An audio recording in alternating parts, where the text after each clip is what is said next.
Okay, ladies and gentlemen, I'd like to call the March and April meeting of Montgomery County Fire and Rescue Commission to order. I'd like to welcome everybody here tonight.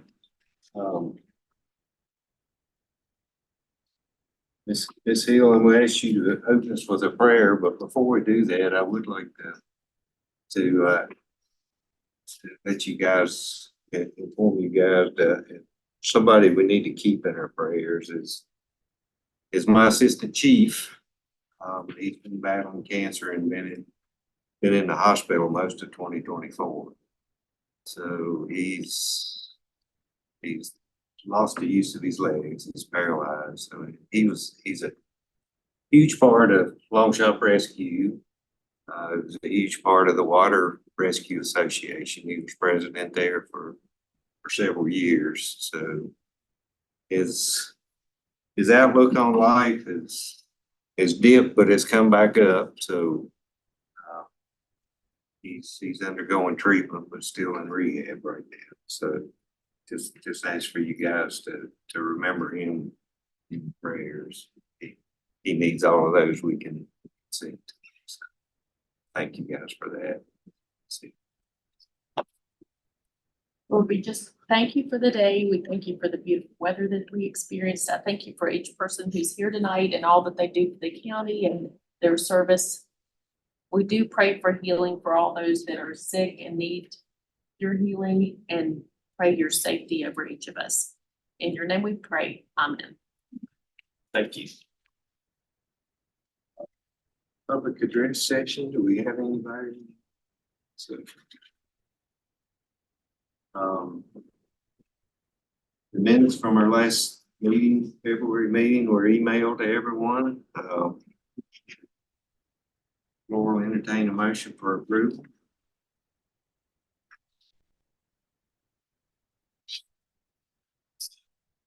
Second. Motion's made and seconded. Any discussion? All in favor, signify by saying aye. Aye. Opposed? Administrative reports, Supervisor Kitts. No, I don't have anything right now. Good. Seal. We're moving along with the budget. You want to have another meeting this week? There's a public hearing on Thursday night here in this building.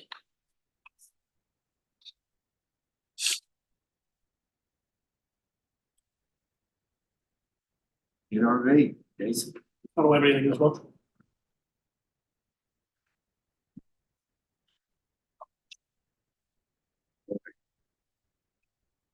Moving on to old business. We talked last month some, Chief English, I think, got us up to date on the change that's coming to all the rescue squads to where we have to open our own pharmacy in-house. Chief English, you want to elaborate on where we're at right now with that? Sure. So a couple weeks ago, I was at the Western Virginia EMS Council board meeting, and they had a few updates. Not a lot has developed since our last meeting, but really the big thing is the drug box exchange, like we've known it, is definitely going away. There's really no way around that. So by the end of November, EMS councils will be working with the hospitals to pull back all of the council drug boxes that are still out and pull those back in. Those meds will go back into the hospital pharmacies. The orange boxes, I think at that point will be up for grabs for anyone that wants them. They just won't have any medicine in them. So it won't do you a whole lot of good.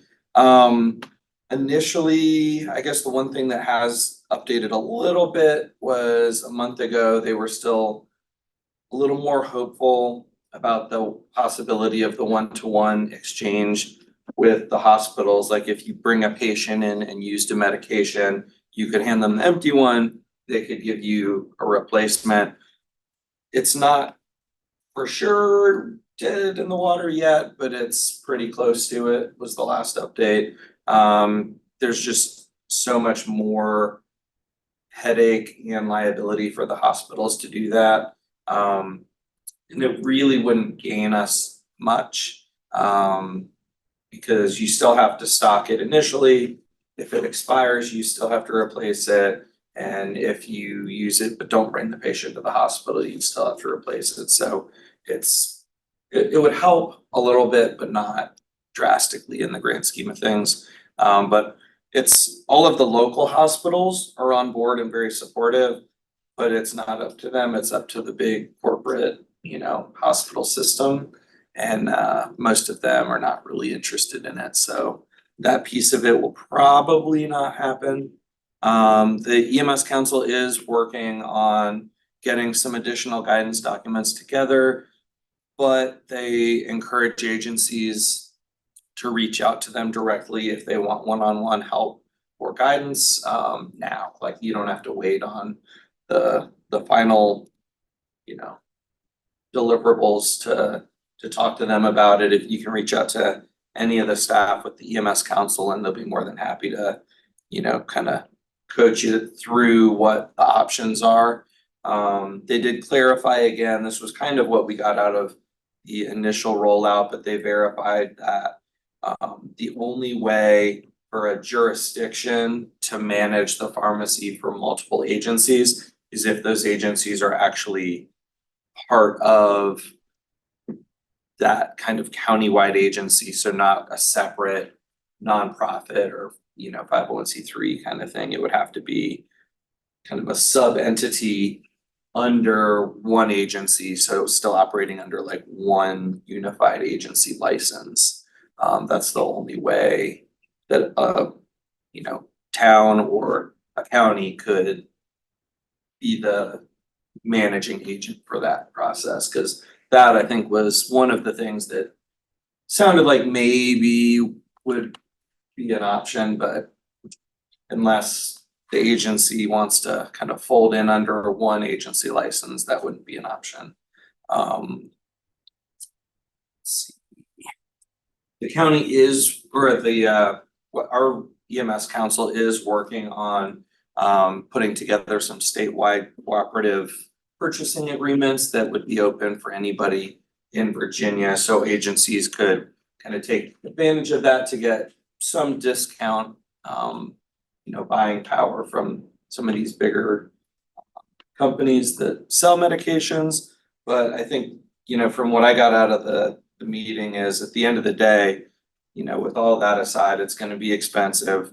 And I think in other years, we could have more easily expected the Office of EMS to step up with a financial support, like they did when we had to transition to electronic call reports. They gave everybody computers to do that. But right now, with their fiscal situation and all of the issues that have been going on there, it may happen, but I wouldn't rely on it. I think it would be wise to not anticipate that as the way that it would be funded. It's just all that's changed, unless there's questions. I think at the end of the day, it's going to be, each agency is going to need to really sit down and take a hard look at it and figure out what makes the most sense for them. How many calls you run in, how many medications you're using in a time period, and you're gonna have to just do a cost benefit analysis and figure out what makes sense to do. And it's gonna be expensive, but the money, I think, is really the easy part in a lot of ways, because we can ask for money. The real complication is gonna be the logistics of actually managing your own pharmacy. There's a lot of time and effort and liability that goes into that, especially when you start talking about the narcotics. And so I think every agency, not just here, but throughout Virginia, is going to really have to figure out where they what the best way to move forward is for them.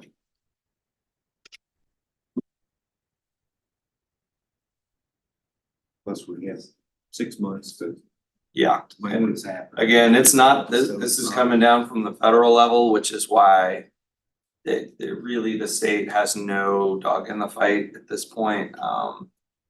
It's not a big enough issue for the people at the state level that could push it federally. It just wouldn't make sense for them to do it, unfortunately. So we're not expecting much change. Or at least the board is not. How many people are you expecting to license to be in charge of your pharmacy? We've currently got a pharmacy committee that's our OMDs, myself, and I believe like 8 other people that are kind of, they have access, they have, you know, they can actually get in the room and do things. It's right now it's mostly like 2 to 3 of us that are really doing the bulk of the work. But it'll be a team. Part of the issue is one of the federal regulations on the, I think it's on the DEA side, is to have access to be able to do that stuff.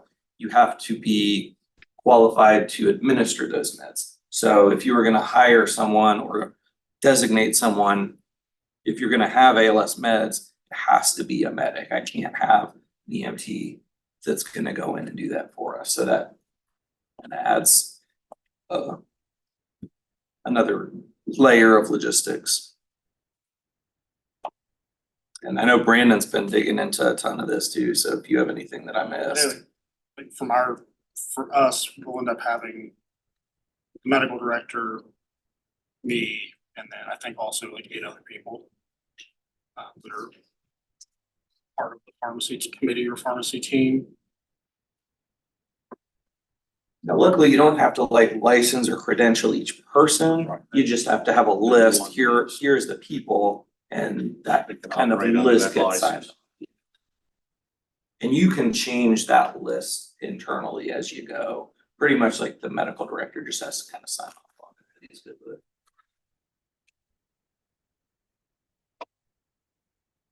it. And that's an added responsibility, Oh, yeah. you know, to the squads as well as to the OMDs.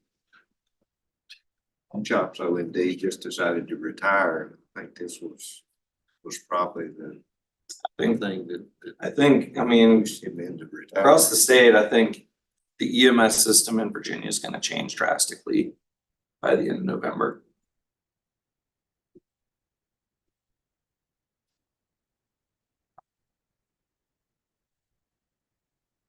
Sorry, it's not better news. It's all coming from the feds. I don't know Everybody to say. kind of resigned to the fact that, especially after the Zoom meeting, we're gonna stay in business, we have to do it. Any other questions or comments on policy?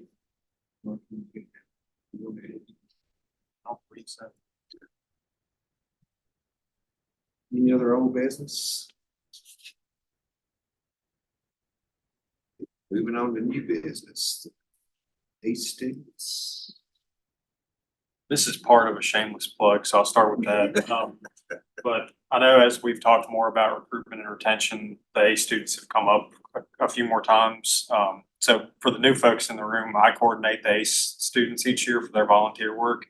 And as part of that, and kind of talking with Chief Hanks about some of this, we'd really like to make more of a push this year to try and recruit more ACE students for fire and rescue. In the past, when Anthony Wilson still ran ACE, he kind of took the approach that if you can get them in the door, you can try and keep them. And that historically just hasn't worked, unfortunately. I think with a lot of the students, they see it as the easy way out because they know that if they volunteer with fire and rescue, their requirement for hours is less. So I talked with NRCC last week about it. What they would like to do to try and push that out more is if you're going to go the fire and rescue route, that you truly have to volunteer with the fire and rescue agency. You know, fill out the application, go through the process, do the whole 9 yards, instead of just saying, hey, you know, go wash the floors, go do whatever it may be. And, you know, you have 40 hours versus the other students that have 80 doing it somewhere else. So putting the onus kind of back on the students to to really truly commit to volunteering with fire and rescue. But we have our community service fair that's coming up. The date hasn't been set yet because we're kind of trying to juggle what the high school seniors have going on. But we're gonna do that either at the end of this month or early in May, to try and get in front of them. So if you all are interested in trying to bring on some more ACE students, by all means, reach out to me. I'd personally like to see more students in fire and rescue because it benefits everybody. But I also think that it gives them a better idea of what the world actually is before they go to college. So if there's any interest in that, let me know and we'll get y'all set up to come to the fair and let you know kind of what the ins and outs of it are.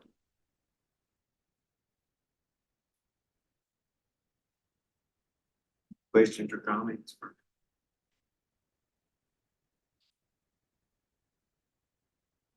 Any other new business?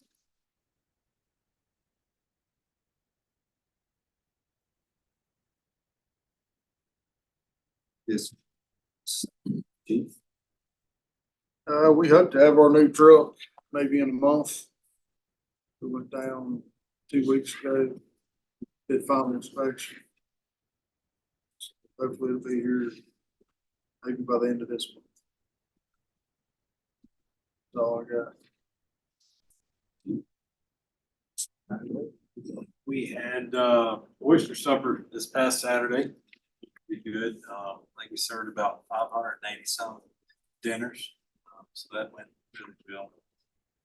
Besides that, this past Saturday was Easter egg hunt. Saturday before was oyster supper.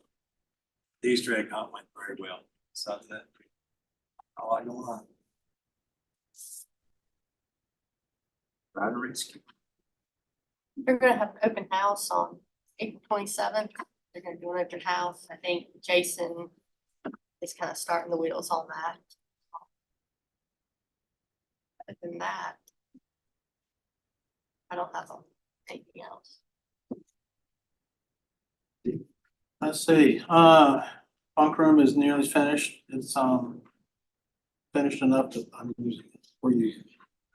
So that's a big start for us. Past that, that's all I got. No report, Virginia Tech. Chief? No report. All right, so I don't have anything from Blacksburg Rescue, but I do also sit on the EMS board as a representative from Montgomery County, so I have a couple updates from that perspective. I'll try to roll through these quick and then kind of just get with me offline if you have more detailed questions. They're working on final edits for a new protocol rollout. So for the agencies that do use the regional EMS protocols, they're hoping to have those ready for rollout May 1st. Now you can adopt them anytime after that. You don't have to go live right away, but that's when they expect to have all the materials done and be ready to go with it. So stay tuned for that. They also just released a new regional disaster plan, which when you read it, it seems more like a MCI plan. It's designed to be more of like a template or a guide that fits with our region, but it's not a mandate. It's not something that we have to follow. It's just kind of a resource. So I know Jake has been working on a ton of that stuff. And I sent it to Mershon. I don't know if he's forwarded it to you yet, but I'll send it to you and just show you all and see if it's something that's useful to that project. Cause I know they waited till you were all like almost done. And then they're like, oh, by the way, here's this thing. But yeah, if not, I'll make sure you have it. Let's see, for any EMS agency, Daryl, who is an employee of the EMS Council, can come teach CE classes or reduced cost AHA classes for your agency if you want him to come do any kind of training meeting for you for whatever. He can come do them. The CE is generally free. And then if it's like a AHA type program like CPR class or ACLS or PALS or something, they'll do it at a reduced rate from what it normally costs because the council kind of helps co-fund that. So that's an option. You just need to reach out to them and they'll get him on the schedule. That's kind of most of his job is to go around the region doing those. Let's see. Should be 2 upcoming paramedic programs through RUC, which is Radford University Carilion. Yeah. One is going to be focused in the Roanoke Valley starting in early May. Okay, second week of June through next May is when that one is.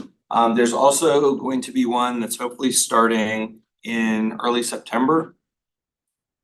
That is separate from the Roanoke class that's going to be hosted mostly at Blacksburg Rescue, so close by.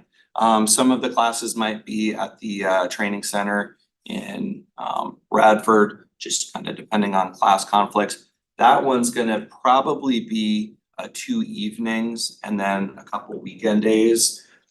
So maybe a little more accessible to some of the volunteers in this region that can't take off a day of work. So that should be starting in September. There's not a ton of details out yet, but I think Mike Garnett's gonna be kind of the one managing that program. So if you reach out to him, he can get you more details, but it's all still kind of in development.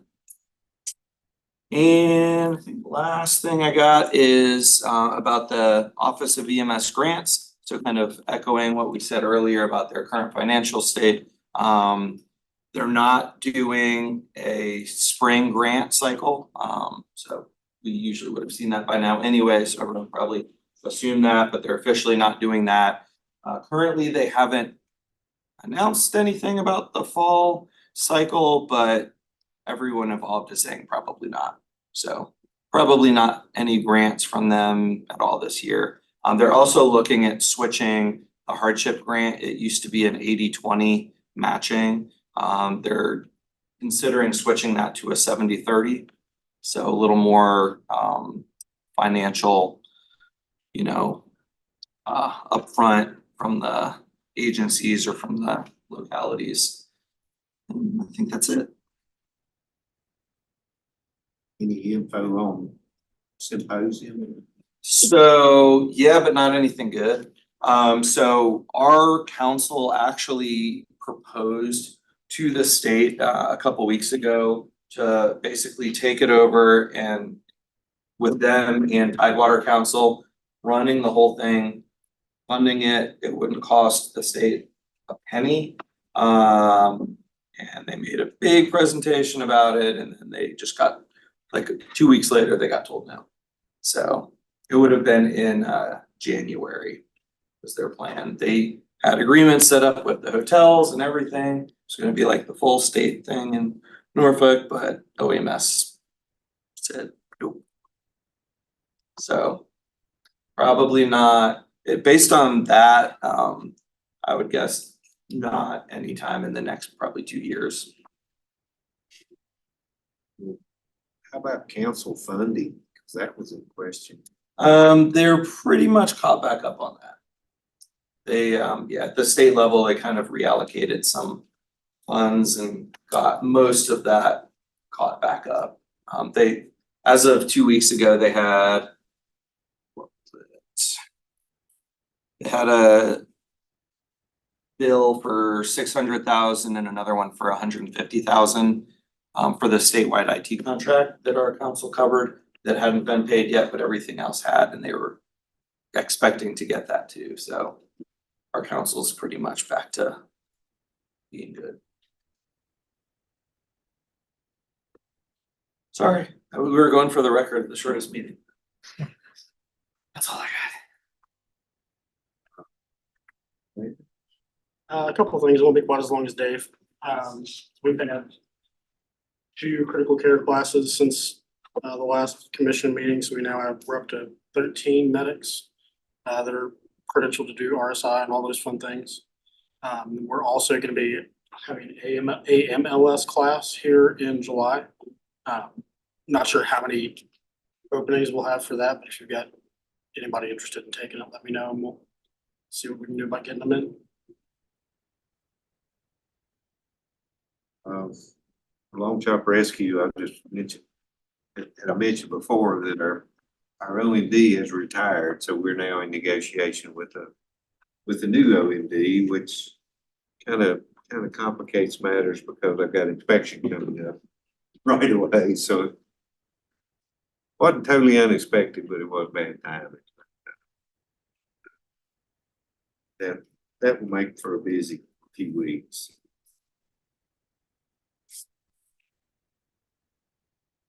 Michael? Thank y'all for bearing with me on this one. Had to change it up a few times, but recording it makes it a little bit more complicated, so.